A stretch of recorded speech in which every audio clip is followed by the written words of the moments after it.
but Mama Shasi free give me basu every Legon City is a Trefia nations are question for 1. Yes, it was expected that nations will win that game. Legon City's motivation, no. Na ebejina ni omo biso.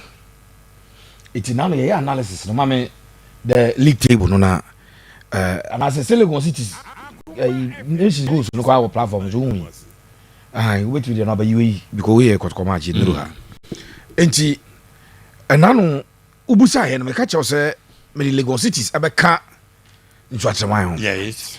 Na the enti me de ombeka ho no say unless results na teams na do mo ni nyina lusu a any gidi say ka Karela lusu ye e ka Vision lusu ye en ka mo de ho ni nyina lusu ye dia Karela be mo 2-0 say gidi but omo de ho ni nyina buza panyo mo wini Vision say 2-0 bibia e kire say Karela say 3-1 sorry omo akamu a enye yi enti for Legon Cities bye there unim say relegation ma catch say net no achieve first second third ne jawa we there do beko and eno na ayi Legon Cities a the penye ka say womo as good as relegated because there's no way they can survive. In fact league na say nyen so tema ja ba omo so tema nkomo nwe ai na open clubs are no more very strong at home omo home performance ye pa no mo ka ho o kai so mo ja matches ne bo be 5 or 6 still no mo da 3 clubs enim. Yeah. Yeah, started here to tell me. Yeah. And I do more equasi. So I know the story and nations of the penny. Omonia Bresse on Beji League. No. Michia nations contingent business here was as here. Sir, I'm a minchow. Nations contingent. I'm penny for pardon nampa. Almost say. Omo Jenny baby on Bayer Omo trophy parade. Wow. They quite before so on Champions League in your there is a league no magic. That's what they believe. They think that wow. Win we on say Yadika say with this win, omo about 1 point clear of the new leader in Gold Stars. Yeah. 57 almost 3 matches now can.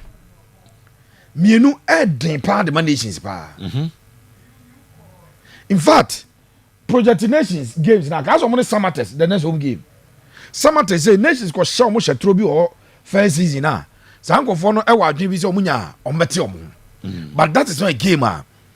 Me gidi se be baso but omo baseke Holy Stars. Yes. And omo Pando out of Lions. Na Pando out of Lions for no stubborn papa. 80 nations all they need to do now is to win the next 3 games and they are champions. If they win their next 3 games, I'm match Ghana Premier League. Clubs now can. To say Bibiani Gold Stars. And the Kotoko. 3 matches now can. Omunyina ntimi win money because there is 1 game between the two. So the moment Tabaku be shabaku no. Tabaku enya wins now can. And I'm going to draw. That is good for nations. Because there is that game. And on no nations so ne Pando out of Lions a game. Tiam now she league table now. You boy no. Still Kotoko FR 3 points in ya. They remained at the 4th spot. Yes. And they the ancestor abane say Nations FC akodi kan. Echo 57 first. And the Bibiani Gold Stars 56 etosu second. Pando out of Lions 54. Third. Asante Kotoko 54. Fourth. The Nations games now akani. So the next game obetna abrankese no abo Samates. If it's almost far Christopher Enin. Now results no started saying but why very consistent. I'm say the last nomination is quite by for coach of the month. I'm say Okahu. Then Holy Stars a game near away to nations. No more Pando out of Lions.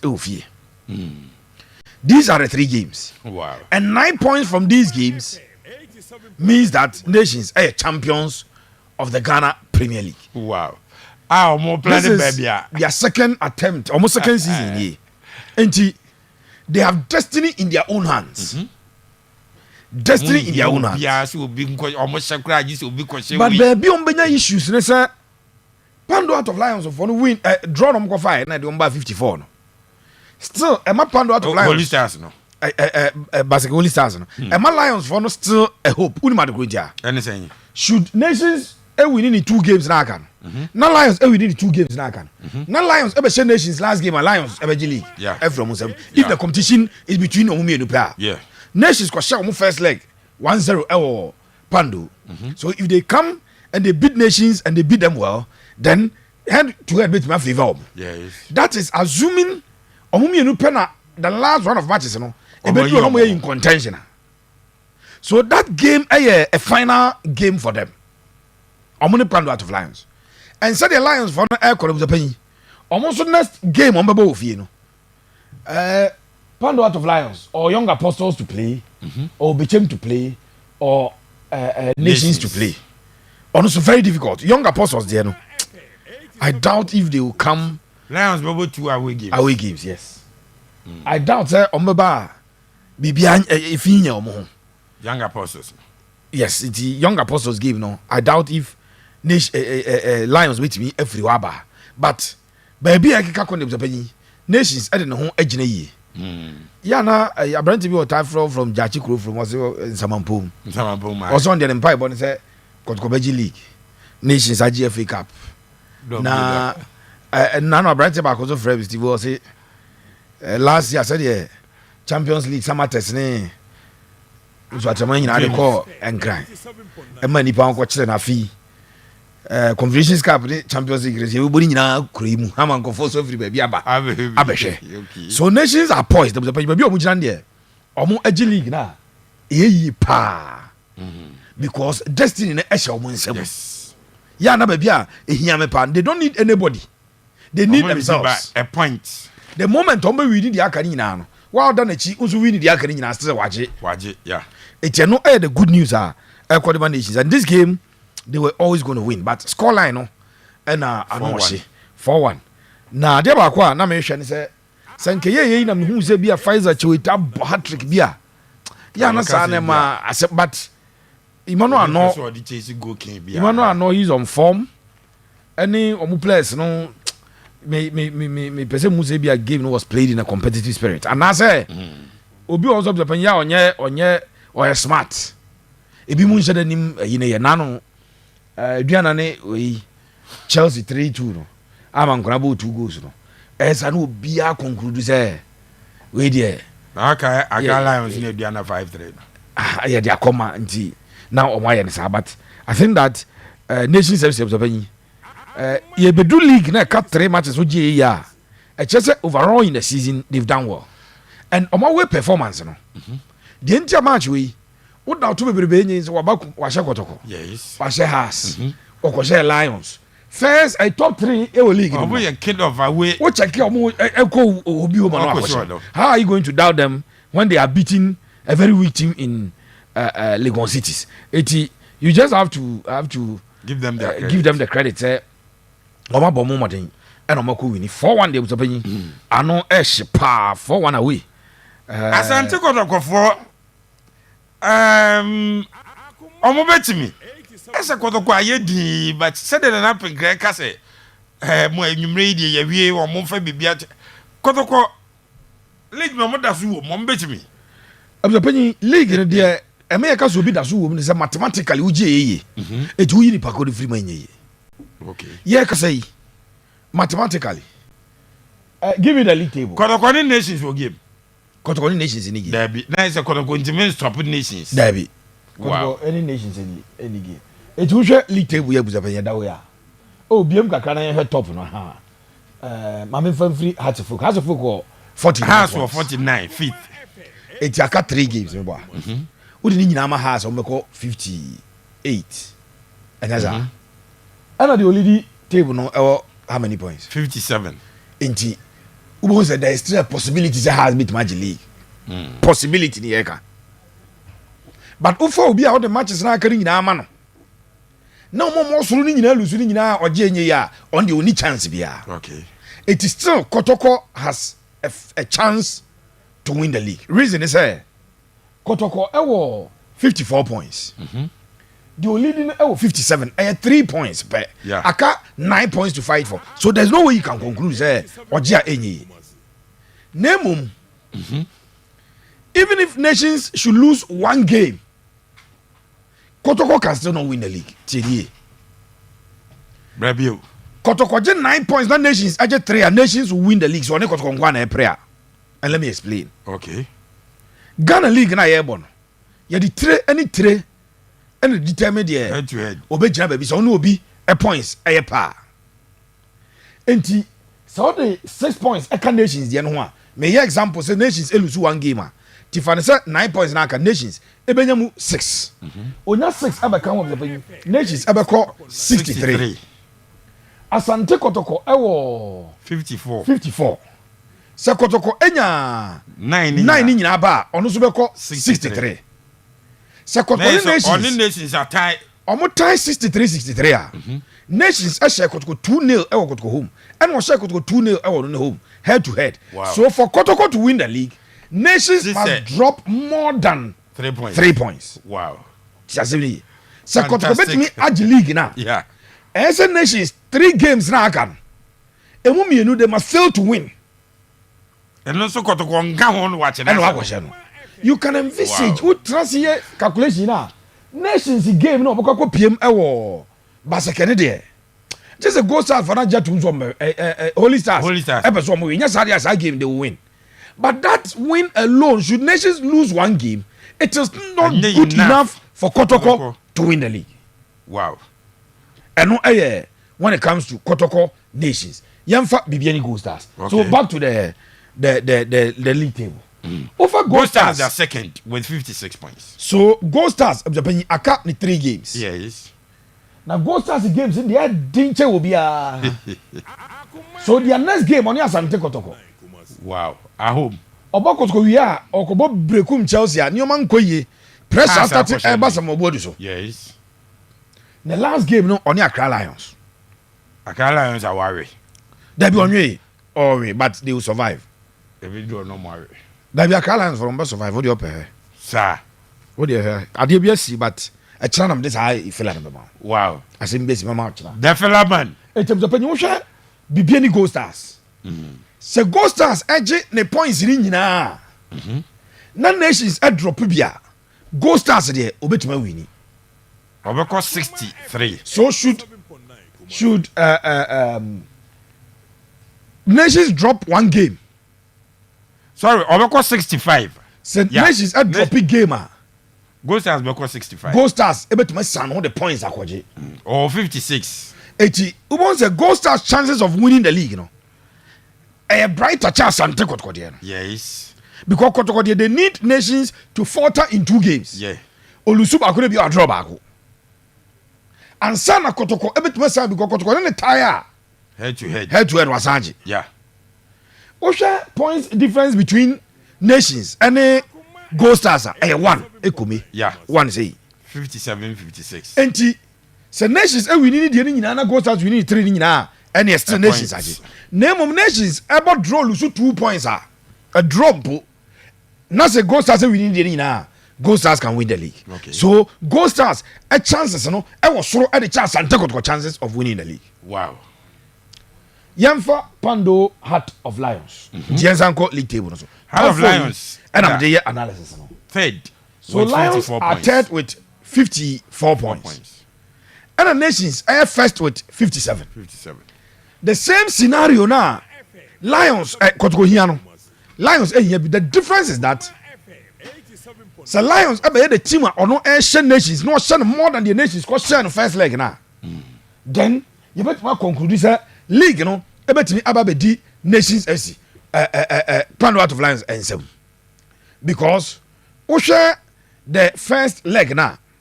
First leg no nations FC equal share Pando Heart of Lions 1-0 ewo Pando Sports Stadium.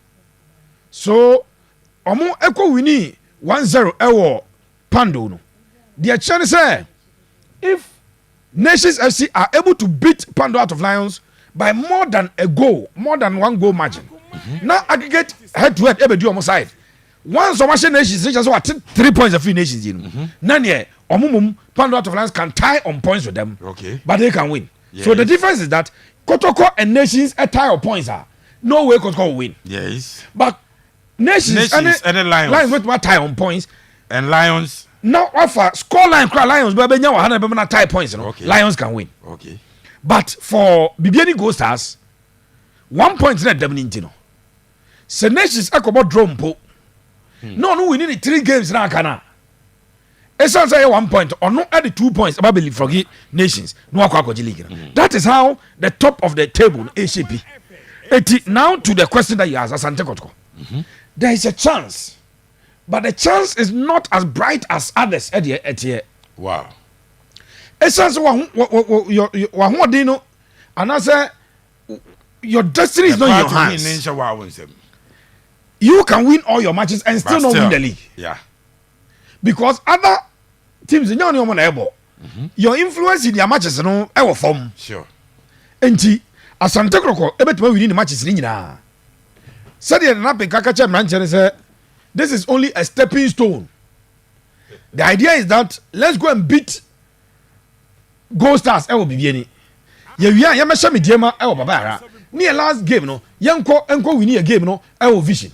Na yanka league no ye league no we. The maximum number of points are you bet Magada, which is 63. But Kotoko gathering 63 doesn't mean say Gold Stars any nations and Gadasa. This is a good conversation. Say Asante Kotoko. Eshe bebiani Gold Stars. Echresa afedi Gold Stars na Kotoko destiny be kura Kotoko yi Gold Stars free. Yes. Next round of matches no Kotoko any Gold Stars na ebo. Gold Stars 56. Kotoko 54. Si a boss a match na pona Kotoko ashe Gold Stars. Kotoko assured say Gold Stars in there. Afedi Kotoko destiny kura say enye bibi na besia me na san Gold Stars wono abehye ne san no. We're beaten by a point. Afedi no leading by a point. Yes. So the 2 games to go, Obia within the Asante Kotoko ebe lead Gold Stars. Yeah. That is if they win the Gold Stars game. If they win the Gold Stars game. English for Becca say if clause. The if clause. E say Gold Stars at the end there. Afedi Kotoko ababede abeshe Kotoko ensem. Still watch this. Se Kotoko ekoshe bibiani Gold Stars. Not Pando out of Lions. Also, to share young apostles are still Kotoko inside Pando out of Lions because head to head, the Pando out of Lions, Ebu Kotoko. Yes. So a win for Kotoko at Bibiani, a win for Pando out of Lions. Ewo young apostles were in chi. Almost 57. Still not Kotoko. Edasu Eddie Lions. Even though another Ombabe Gold Stars a free audience, yes. But now Edasu Eddie Omachi. But now Makacho the Lions going to beat young apostles there. Extremely difficult results are. I know a bit about so the top of the league table, no, and the good news for nations, they say, apart from Lions or in the top 4, no game. I last match day, no, match day 34, no. Only Gold Stars any game, only Kotoko any game. In the top 4 teams, nations will play only one. But in the top 4 teams, Kotoko and Gold Stars gamer. That game our bearing the top 4 situation is because sad that Yakobo Vienna so mabo draw. Express nations or that's all. And the Pando out of Lions are or no at that 3rd position, no. Ebeja wumi no wako if they win. See Vienna ba kwa win wa ulusu ye no. Also obija wako. Yes. And that is the situation with this winner nations akofano. Sa ena league table net here. Asante Kotoko. If Kotoko Epe so some nations in one, nations wouldn't have to drop just 3 points. Wow. It should be more than 3. Yes, Kotoko. Every busa and Magra still on the nations a tie on points a pair. 2-0 at Obuasili Grace Sports Stadium, 2-0 at Abrankesi. Ebe chere wamu ebe lead yomu e will lead table. So I know said the picture is Etienne ya check him clearly at the actual ya Kotoko just a bomb poison nations and drop it 2 games. Wow. And yes, on board draw me on board draw me numpa on my drop it 4 points. Nase winning and Kotoko 1 difficult game, which is the Gold Stars game. In fact, say omo you know what day vision no vision is what because vision is for no no kwase me say vision that be any game. Saadija. Second to me kwase Gold Stars. Yeah. One vision game na any game. A game pa vision is for obi a we ade bia ko mo park no so a they don't just beat you. Pepe. They outplay you and outscore you. Se Kotoko ti me kwose Gold Stars a. Vision ti mention that. Ma me ntro. Vision eche Gold Stars 2-0 ewo ho. And they outplayed them. Enye ball ne keke wu. Enra as at 83rd minute. Na omo ball ne 0-0. Me say and the Vision for you omo tena ni kragua abodro. Ye twa ye ho aba busapan ye dan ho bai na Vision about 2 goals. Enti omo very strong at home. Again, the will to survive is still there. Omo person omo e ka league nim. Enti no so one factor. But as na na aka no, Nations now leading the league ought to drop more than 3 points and for Asante Kotoko to have a realistic chance of winning. Kotoko Bibiani Gold Stars, the next final Kotoko ever born. And Unia Kinzuba say he organize buses. Wow. Free buses. KMA boss. Ade ama Kotoko supporters. Na omo dia kopiem ewo dance park. No ma ko try so metimi akofa win. Ade if you say no ahu be ka say no e kire say. The kire say the KMA chief executive has a responsibility to make Kumasi happy. Yeah. The onona dwiri mo ye be make Kumasi happy no. Eno na oye. Sure. Nti ya ebia won ti ase say ade ti na. Say AMA for do baby no money has. Obia ukọ Madrid mayor no. Yeah. So let go Madrid ko boy Europa League final ni ade abuju ko chi Madrid ko ye bibia because o pese ukuro na ni je bam. Enti ade bia de ni je ba bia no. Ade a push but this is how the top of the league table was paying ACP. Can Kotoko do it? AMA question. I doubt. Based on discussion am I doubt. 10 nations but drop it out of the 9 points now. I can just say almost drop it 4 or more. They need to drop 4 or more. I don't think so. Say nations in Kwani Kotoko prayer. You be United Nations. Aje Ghana Premier League never Asante Kotoko. Can Kotoko win the league?